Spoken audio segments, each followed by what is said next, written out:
Bom dia, a paz do Senhor Jesus, tudo bem com cada um de vocês? Espero que tudo esteja bem em nome de Jesus. Aqui é a diaconisa Ana Cláudia, sou obreira na Casa do Senhor, ali no Ministério Filadélfia, Assembleia de Deus, Ministério Filadélfia, e Deus colocou no meu coração de 1 ou 2 vezes por semana estar postando algum vídeo, falando sobre a palavra do Senhor. Eu amo aprender a palavra de Deus e eu acredito que quando a gente fala da palavra de Deus, a gente aprende mais ainda, porque o Espírito Santo é aquele que revela, a palavra de Deus ao nosso coração.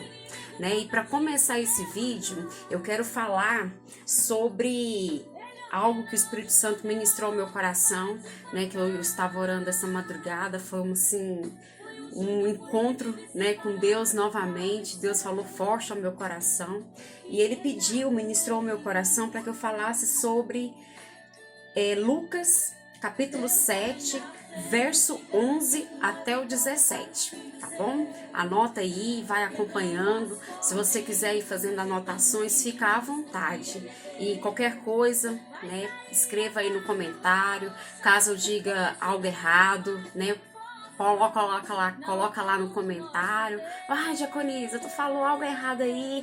Pode falar, irmãos, eu não tenho problema. Eu quero aprender, e eu quero fazer aquilo que é certo ao coração e aos olhos do Senhor, tá bom? Então vamos começar. Lucas capítulo 7, verso 11 diz assim: Logo depois, Jesus foi a uma cidade chamada Naim, e com ele iam os seus discípulos e uma grande multidão.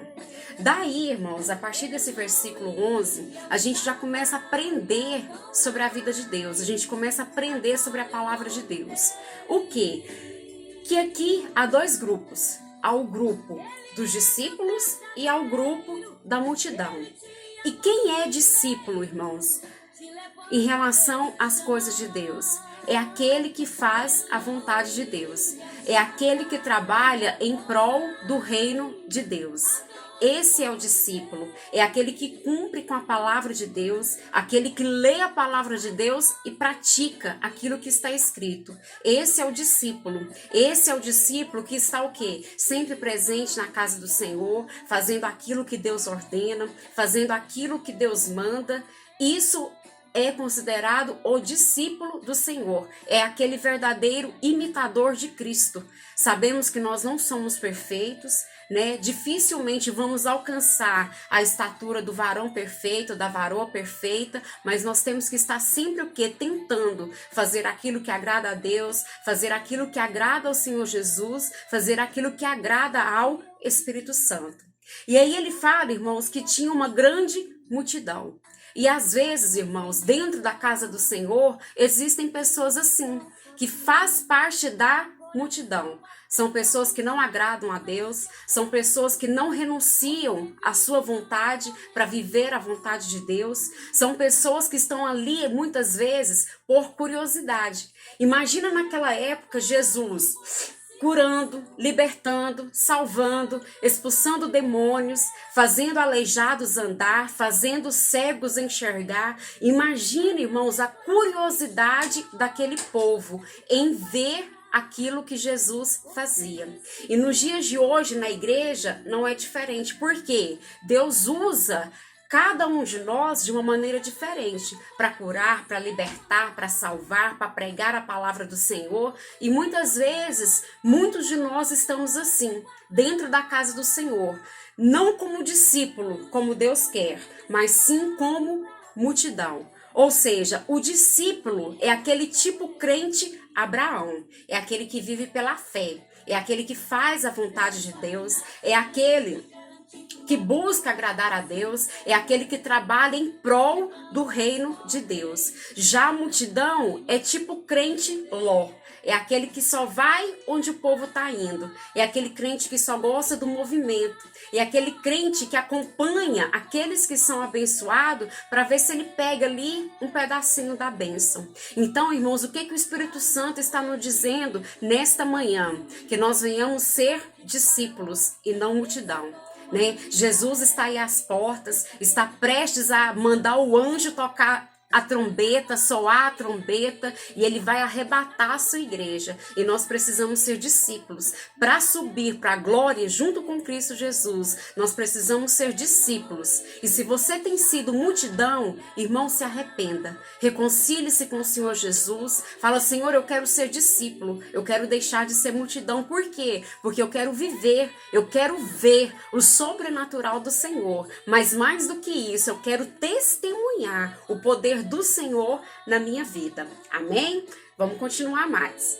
Aí no verso 12, diz assim: ao se aproximar da porta da cidade, estava saindo o enterro do filho único de uma viúva, e uma grande multidão da cidade estava com ela. Irmãos, olha o tanto que esse versículo é forte.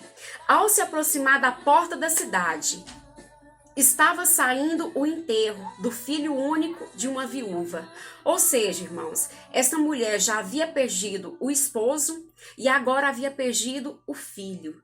Irmãos, isso é tão forte porque ela estava passando por essa situação pela segunda vez. Ela estava passando a tristeza da morte física, de você enterrar um ente querido, o ente amado, pela segunda vez. E o que nós podemos, a palavra do Senhor não traz isso, mas eu vou conjecturar, eu vou imaginar.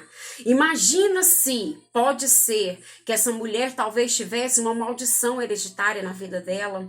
Pode ser que foi uma palavra lançada, pode ser que foi algo lançado na família desta mulher e que ela estava passando por este luto pela segunda vez. Primeiramente o esposo e agora o único filho ela estava levando para ser enterrado. E ali havia o quê? Uma outra multidão. Primeiro a gente leu que havia uma multidão acompanhando o Senhor Jesus. Talvez por curiosidade, talvez por ser impactado, receber o poder de Deus. Mas aqui essa multidão que acompanhava esta viúva, meu irmão, era para sofrer junto com ela. Era uma multidão, irmãos, que talvez fez parte daquele primeiro cortejo do esposo dela. E agora essa multidão estava fazendo parte do cortejo para poder enterrar o filho dessa viúva. E aí, irmãos, o que o Espírito Santo traz ao meu coração? Não pertença nem a essa multidão que estava vindo com o Senhor Jesus, talvez por causa da curiosidade, e não pertença a essa multidão que estava o quê? Junto com aquela mulher para enterrar aquele filho. Irmãos, precisamos orar a Deus para que Deus venha ressuscitar aquilo que está morto na nossa vida. Que seja um ente querido que muitas vezes está em meio às drogas, em meio à bebida alcoólica, em meio à morte espiritual. E às vezes nós estamos o quê? Fazendo parte desse cortejo. Estamos vendo os nossos familiares, as pessoas que nós amamos, ser impactados pelo poder mal, pelo poder de Satanás, e estamos com os nossos olhos fechados. Irmãos, não vamos fazer parte dessa multidão que acompanha pessoas a enterrar os seus entes queridos. Vamos ser um crente Abraão, vamos ser um crente de fé, vamos ser um crente que ora, vamos ser um crente que jejua. Para quê? Para que Deus venha libertar, para que Deus venha ressuscitar aquilo que está morto na nossa vida, na nossa casa, na nossa família. Aqueles que estão mortos dentro da igreja estão vivos, corpo, alma e espírito, mas a sua vida espiritual está morta. Apesar que aqui nós estamos falando de uma morte física. Aquela mulher, ela ia enterrar o quê? O próprio filho. E aí digo mais, no verso 13. Ao vê-la, o Senhor se compadeceu dela e disse: não chore. Irmãos, olha o tanto